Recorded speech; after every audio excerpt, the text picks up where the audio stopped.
என் பின்னே வாருங்கள் என்று ஆண்டவர் அழைக்கிறார். இந்த மாதம் முழுவதும் நாம் தியானித்து கொண்டே இருக்கிறோம்.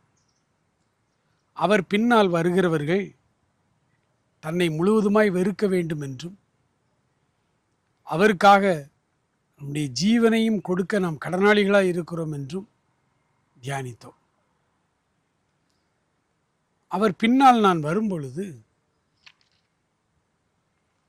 அவர் என்னை நிபந்தனையின்றி அழைத்திருக்கிறார். ஆகவே என்னுடைய தேவைகளை எல்லாம் அவர் சந்திப்பார். ஆண்டவருடைய அழைப்பு என்பது முழு நேரமான அவருடைய பணிக்கென்று அவர் சிலரை அழைத்திருக்கிறார். எல்லாரையும் அல்ல. ரட்சிப்பின் அனுபவத்தை பெற்ற அத்தனை பேருமே அவருடைய ஆசாரியர்கள், அவருடைய ஊழியத்தை செய்கிற ஊழியக்காரர்கள் தான். அழைக்கப்பட்டவர்கள் புதிய ஏற்பாட்டு திருச்சபையில் ஊழியக்காரர்கள் ஒரு பகுதி, விசுவாசிகள் என்று ஒரு பகுதி, அப்படி கிடையாது. அனைவருமே விசுவாச மக்கள், அனைவருமே ஊழியர்கள்.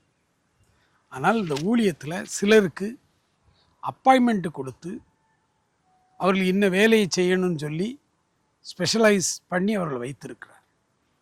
சிலரை அப்போஸ்தலராகவும், சிலரை தீர்க்கதரிசிகளாகவும், சிலரை சுவிசேஷகர்களாகவும், சிலரை மெய்ப்பெரும் போதகர்களாகவும் சபையிலே ஏற்படுத்தினார் என்று வேதத்தில் வாசிக்கிறோம்.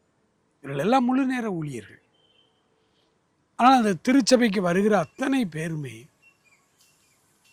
ஆண்டவருடைய ஊழியர்கள் தான்.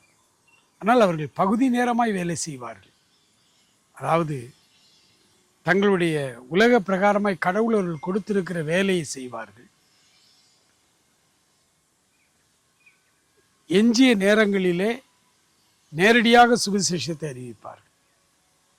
ஊழியம் செய்வது என்பது என்று சொன்ன உடனே ஏதோ மேடை போட்டு மைக் போட்டு பேசுவது, ஆலயங்களிலே பிரசங்கிப்பது தான் ஊழியம் என்று அல்ல. அன்றாடக நம்முடைய வேலைகளிலே, நம்முடைய பணிகள், அது வீட்டு வேலையாக இருக்கலாம், அலுவலகமாக இருக்கலாம், அல்லது ஒரு தொழில் நடக்கிற ஒரு இடத்துல நமக்கு வேலை இருக்கலாம், அல்லது நாமே ஒரு தொழிலதிபராக இருக்கலாம். எதுவாக இருந்தாலும் அந்த இடங்களிலும் நம் ஆண்டவருக்கு சாட்சியாய் வாழ்கிறோம், வாழ வேண்டும். அதுதான் ஊழியம். அது மிகச்சிறந்த ஊழியமும் கூட. ஏன்னா தேவனுடைய ராஜ்யம் பேச்சில் அல்ல, அது பலத்தில் இருக்கிறது என்று வேதம் சொல்லுகிறது. ஆகவே ஆண்டவருடைய ஊழியத்தை நாம் பகுதி நேரம் என்று சொல்லுகிறோமே, அதுவே முழு நேர ஊழியம்தான். ஏனென்றால் அலுவலக வேலையிலும் ஆண்டவருக்கு உண்மையாய் நாம் வேலை செய்யும் பொழுது அது ஒரு அசைக்க முடியாத ஒரு ஊழியம். அன்புக்குரியவர்களே, அவருக்கு பின்னால் பின்பற்றி வருகிற ஒவ்வொருவரும் நம்ம எந்த இடத்திலே ஆண்டவர் வைத்திருக்கிறாரோ அந்த இடத்திலே சாட்சியாய் நாம் வாழ வேண்டும் என்று ஆண்டவருடைய வேதம் விரும்புகிறது. ஆண்டவர் இந்த நாள் முழுவதையும் நமக்கு ஆசீர்வாதமாய் மாற்றும்படி அவரிடத்துல நாம் அறிக்கை செய்து ஜெபிப்போம். ஆண்டவரே, நான் உம்மால் தெரிந்து கொள்ளப்பட்ட ஊழியக்காரன், நான் உம்முடைய ஊழியக்காரனாகவே நடந்து கொள்ள எனக்கு உதவி செய்யும் என்று ஆண்டவரிடத்தில் கேட்போமா?